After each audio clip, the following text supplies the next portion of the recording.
జగన్ గారు ఒక డైలాగ్ చెప్పారు, ఇప్పుడు పవన్ కళ్యాణ్ గారు కార్పొరేటర్కి ఎక్కువ, ఎమ్మెల్యేకి తక్కువ. ఆయన అది అన్నాడు కాబట్టి ఆయన ప్రతిపక్షం కూడా లేకపోతుంది. అది కూడా మనం ఆలోచించాలి కదా.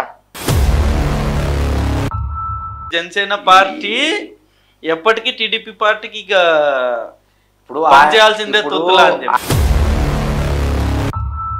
జనసేన నాయకుల్ని లేకపోతే పవన్ కళ్యాణ్ గారిని టార్గెట్ చేస్తూ మాట్లాడిన మాటలు కూడా చాలా ఉన్నాయి. రీసెంట్గానే బోండా ఉమా గారి ఇష్యూ చాలా సంచలనం అయిపోయింది. గతంలో లోకేష్ గారిని డిప్యూటీ సీఎం చేయాలని, అంటే డిప్యూటీ సీఎం చేస్తే పవన్ కళ్యాణ్ గారిని తగ్గించవచ్చు కదా, జెండా కూలీలు అంటుంటారు.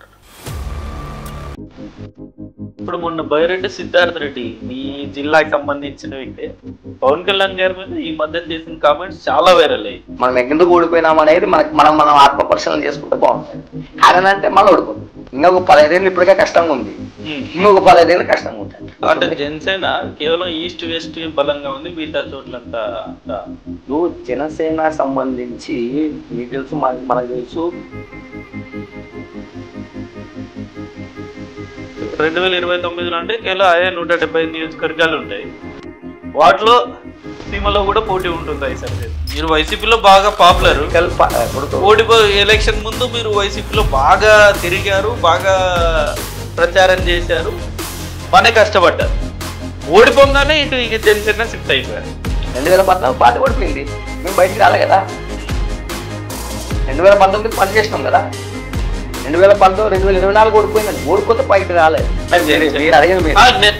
పూర్తిది అదైంది ఓటికి వచ్చింది. ఇప్పుడు మీరు వైసీపీ నుండి బయటకు వచ్చారు. ఇదే మళ్ళీ జనసేనలో రిపీట్ అయితే మళ్ళీ జనసేన నుండి ఇంకో పార్టీ మారుతారా?